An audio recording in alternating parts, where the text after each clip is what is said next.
Hello everyone, this is Rishabh and welcome to the another video of your Azure interview question series. So today we are going to talk about the few questions that could be asked to you on the Azure interview. So we'll be going ahead and rather than giving you very conventional, traditional, by the book answer, I will try to explain those concepts in layman term. I will not be giving the some answer that you are sitting on the interview and you're battling those very point to point specific bookish definition. No, I will be just showing you thing around. I will be just trying to explain those concepts. If you got those concepts, that's good. I hope you will be learning a lot of things with us. So let's just start with this Azure interview question series. This is Rishabh Kotyal, your Azure buddy, and don't forget to click subscribe, like this particular channel, which is our InfosecTrain. We'll be bringing more good technical videos for you guys. So let's just start today's session. Hello everyone, welcome to the another session of your Azure interview question series. This is your host Rishabh Kotyal, and again we are going to discuss 4 to 5 questions in this Azure interview question series within the time frame of 20 minutes to 25 minutes. And I will be explaining these concepts rather than giving you the bookish answer. As I always said, if you have seen the previous video, I explained the concept so that you can give those answers in your own language itself. There is going to be the reference answer which you can look up to and give those answers accordingly. So we have discussed a lot of things like availability sets, your different concepts like Azure backup, replications, all those kind of things in the past. And now we will be moving forward with more questions. Some of them will be related to past those videos. So let's just go ahead and see these particular videos. Right. So let's just start, and into today's session, let's discuss a few more questions. So let's just start with the first question for the day. Okay.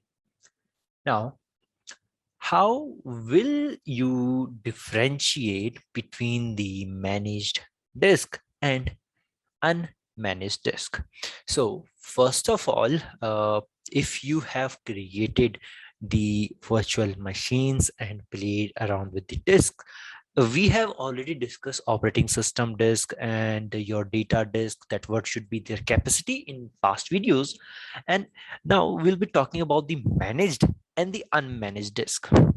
So there is going to be a very simple and straightforward difference between them, and that is going to be that managed disk. When we are talking about the managed disk, these disks are going to be maintained by the Azure.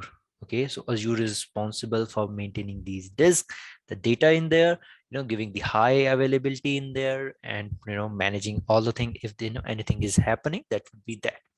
Now simply the unmanaged disk, when we are talking about this, so you will be creating in created by you. It would be created by you in where you'll be creating it in the your storage account. You will be requiring a storage account for that, and you will be defining it with the and you can see that particular disk with the extension of .vhd, which will be the virtual hard disk. So even if you have worked with the VMware or Hyper-V in the past, you will be familiar with the .vhd, that is the virtual hard disks extension. So when we are talking about the Azure, there are two kinds of the disk: managed disk and unmanaged disk. So when we talk about the managed disk, the ideal answer for both of these type of disks are: first, managed disk, the creation and the management of the storage account are done on the backend in managed disk. It also help you dealing with the scalability of a storage account and is backed by the standard and the premium tiers. So when we talk about this, so in the end, those disks are being created as the in the storage account, but all is done in the background. Means Azure is doing it for you. Azure is creating those disks for you. Okay, creating those accounts, creating those backup, giving you the high scalability for the storage account, backing it up with the standard tier, premium tier. So you don't have to worry about to create a VSD, managing them, scaling them. That all will be taken care by the Microsoft Azure itself. While we talk about the unmanaged disks are the disks that are created by you.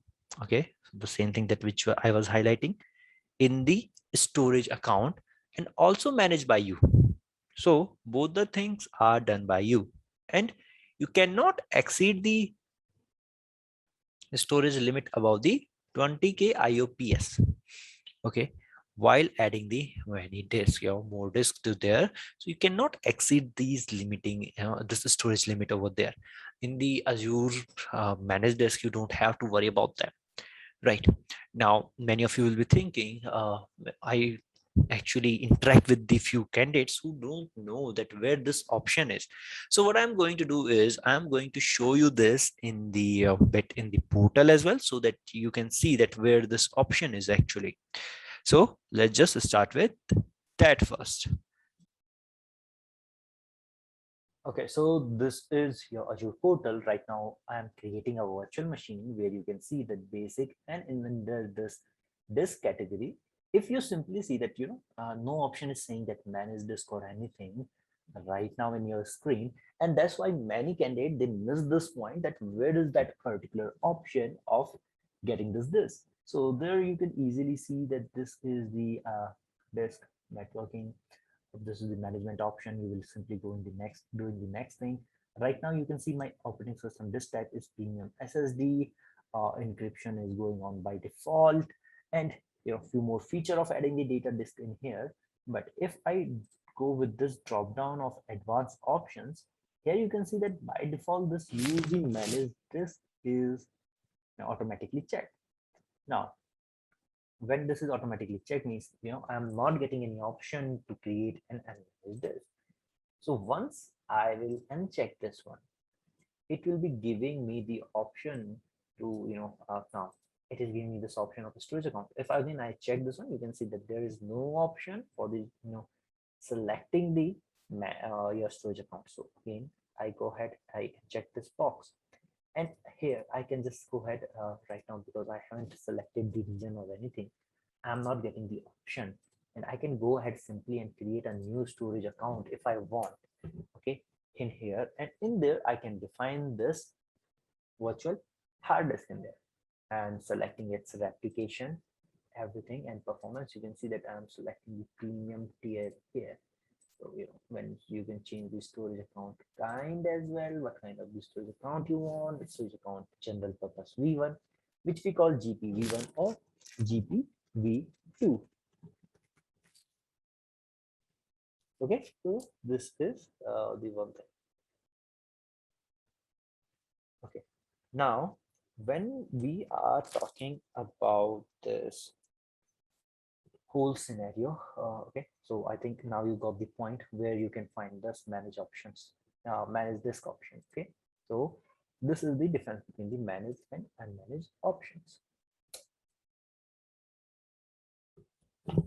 So we are back to the portal, and as we can see that the difference between the managed and unmanaged disk, and how to create those disks as well. So we have seen all these options. So let's just move on to the next question.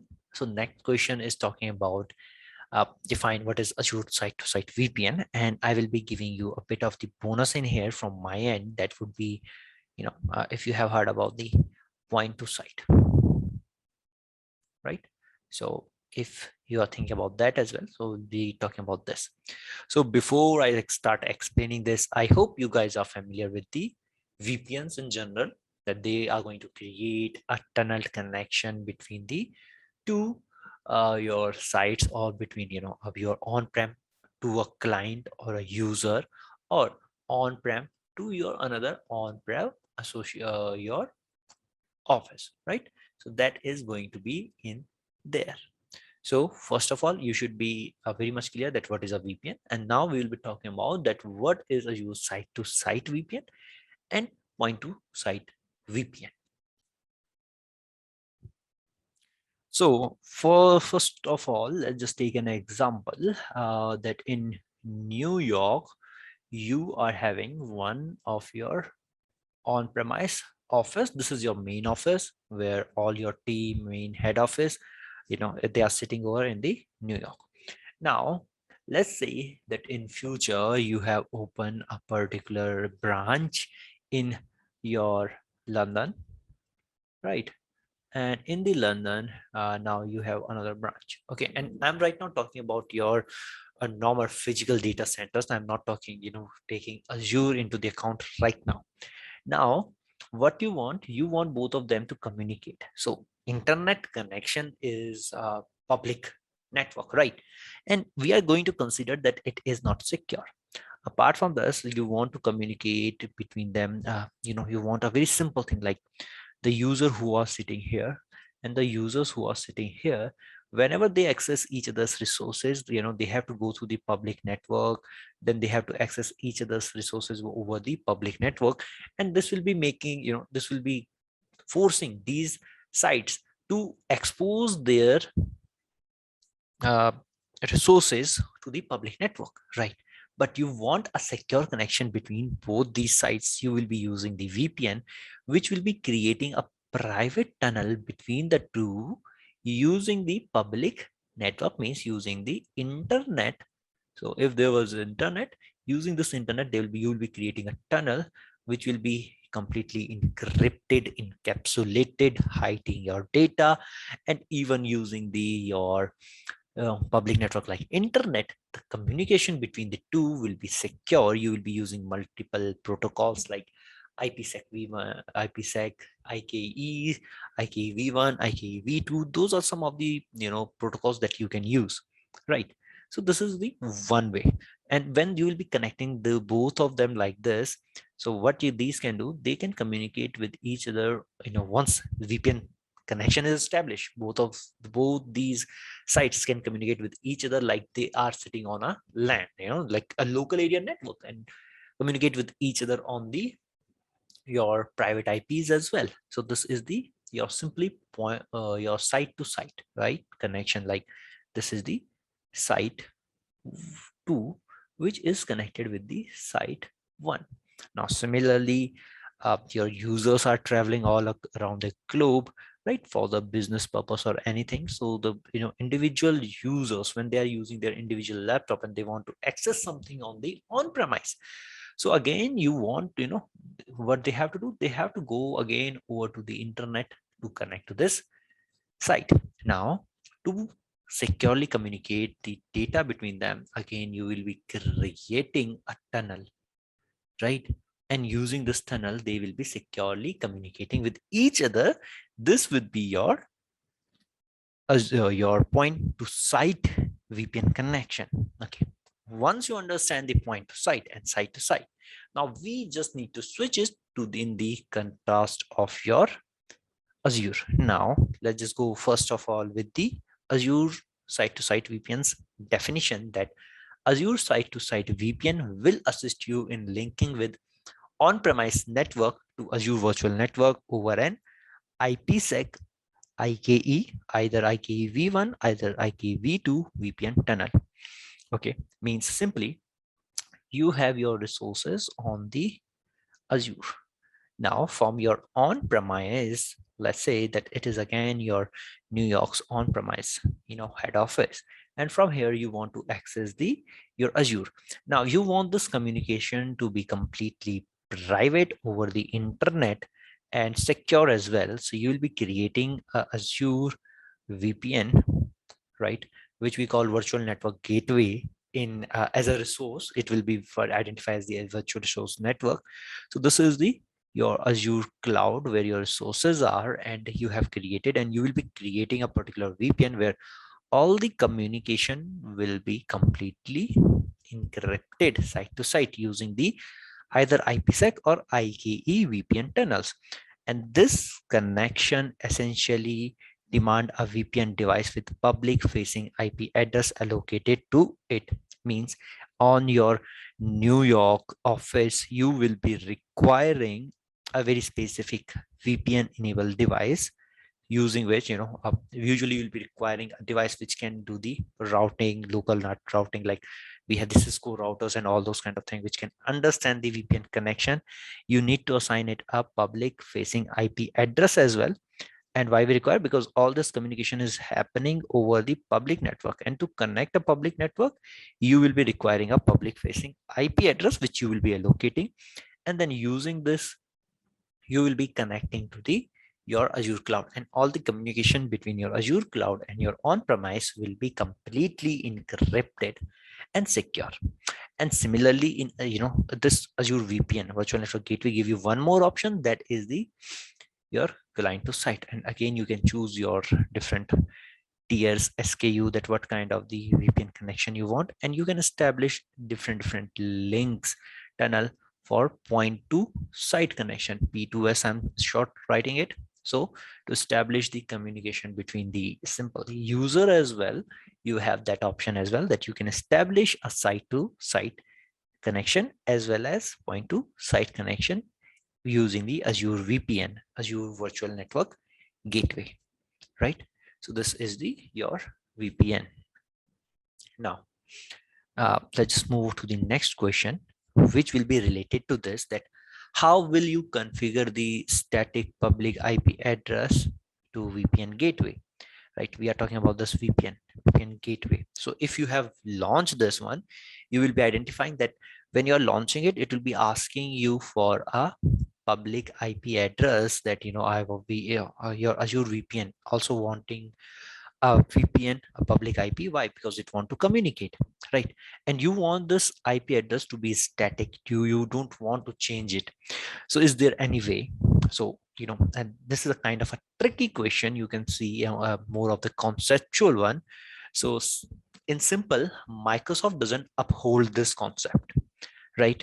Means it is not going to give you the option of static public IP address. But when you build the VPN gateway, the dynamic IP address will automatically configure at that time. You created Azure Virtual Network Gateway. You created a VPN, for example. So I'm just going to represent this VPN with the lock kind of thing. And then you have you are associating a public IP to it.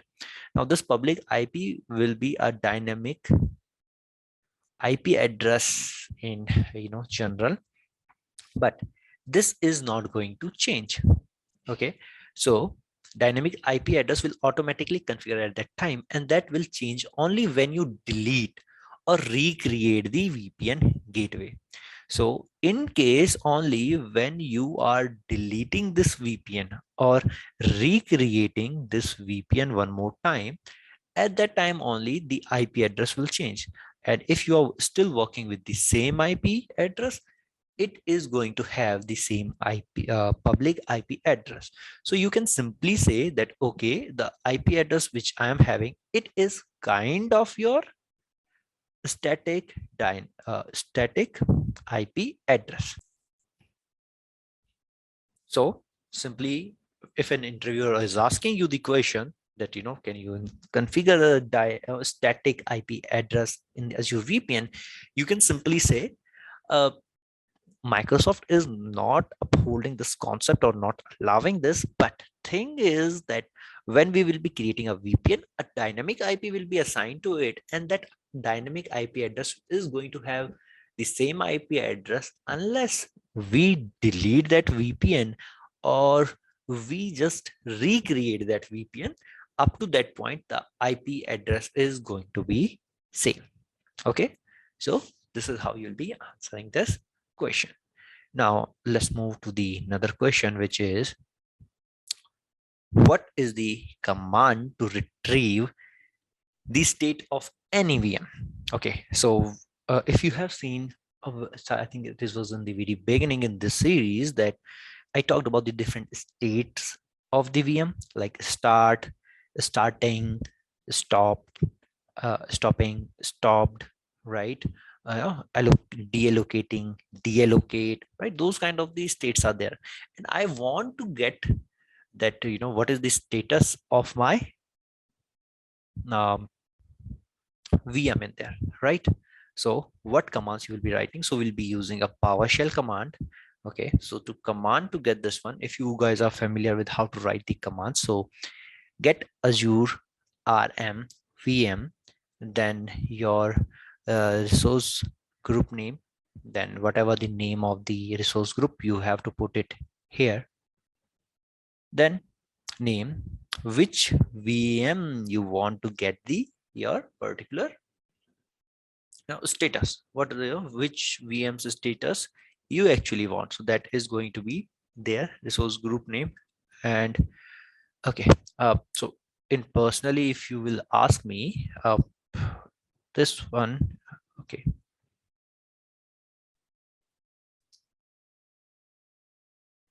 So our next question is, what is the command to retrieve the state of any VM? So in this interview question, we'll be just simply talking about that command. Okay, and we will be talking in terms of your, uh, we will be calling it the Azure PowerShell command. Okay, so how to write it and the state. And if you remember the state where I'm talking about the state, in one of my interview videos, we have already discussed different state of the VM, like starting, start, running, uh, mm, it would be your deallocating, deallocated, stopped. Those kinds of the different states, and you want to retrieve that what is the current status of the your VM, right? So you will be just going on with the PowerShell command, and that PowerShell command to retrieve the status of any VM would be get Azure VM, get AZVM, then you will be giving the resource group name, my resource group, and in this place you will be writing the resource group name, where the resource group which is okay, you will be writing the name of the resource group, okay, where your VM is. Then you will be giving the VM's name in this part, my VM name, and then status select @ n status, and then status status one and the code, right? So you will be giving this query. Now what will be the output of this particular query? So the output will look something like this. It will be like status, okay, which we have written over here, status, and like this, okay, and then it will be your power state slash running, or it would be yours deallocated. These kind of the thing you will be finding as in the output over there. So this is what we are when we are talking about the output of this query. And if you don't want to write it like this, so what you can do, you can remove this quotation mark from here, okay, this mark from here, and without them you can simply go ahead and in single line you can write it like get AZVM, then a space, and then resource group name, okay, then the name of this, then well, you'll be sorry, you will be writing like name, right? Then keep going on, and it will be just okay. So you just need to remove this thing and everything will be same in a single line over there, right? So this is the answer for how you are going to retrieve the state of any VM in here. Now let's just go to next question, that which Azure service is used to manage Azure resource. So if you have gone through the course curriculum of the AZ900, which is Azure Fundamental, you must have heard about the Azure Resource Manager. Okay, so whenever you are going to get this question, that which Azure service is used to manage the Azure resources, you are going to give the answer that Azure Resource Manager is used to manage Azure resources. Now, if you see in this reference answer that this Azure Resource Manager, I simply call it many times the ARM, okay, ARM in short, is the ideal assistance for providing management and deployment service on Azure. The management layer aids in enhancing and deleting resources in your Azure subscription. Okay, so first thing is, this means what generally happen is this Azure Source Manager is kind of the middle layer, you can say, or your middleman. So using the portal, either CLI or Cloud Shell, or either you are using the PowerShell, you are submitting your query to this particular ARM in here, right? This is receiving it, and this is working as a middleman, or you can say that it is going to handle all your requests, that what you want to do, creation, deletion, you can see the managing and the deployment of the service, even deleting the resource, everything will be handled by it. So it likewise support the organization of related resources in a resource group, followed by the deployment of resources with the JSON format. Means if you want to launch, let's say, a VNet, and we have discussed this, how to launch a VNet in past. So you can submit a configuration file in the JSON, a network config file, in form of the template, JSON template, and submit it directly to the resource manager. And this will be launching a new VNet for you. Okay, so the service which will be managing the Azure resource is going to be your Azure Resource Manager. Now, this was the last question for this interview series. Hope you have learned many new things in there. Thank you for joining us today in this video. We will keep bringing you new questions, new answers, new videos on the different topics, and keep following us. We will keep sharing this knowledge with you. Subscribe us. If you want to attend any training sessions on the Azure, Sentinels, security series, anything, you can visit our website, contact us on these details, and we will help you out to find the best path for you, suggest you the good career assistance for you as well. And thank you for joining us in the today's session, today's video, and we will be meeting you in the next video. Bye bye. Have a great day. Be safe and be healthy. Bye. So thank you for joining us. I hope you learned some new thing through our sessions, and we will be bringing more question in this series. We will be bringing more concept to you through our InfosecTrain channel in the YouTube. So make sure you are liking it, subscribing it, share it with all the person who need to learn new concept. Your family, your friend who want to improve their knowledge, they are looking for any job change or anything, they want to do the certificate, bring them to this particular channel. We will try to help them. And if you have more doubt, you want to do the certification, corporate training, just contact us on this particular detail itself, and you can visit our website. We'll be helping you out. You can contact me on my LinkedIn using the same name, Rishabh Kotial, and you can, I'll be helping you over there as well. So be safe, be energetic, keep learning, keep everyone around you safe, and best of luck for your future. So we'll see you in our next video.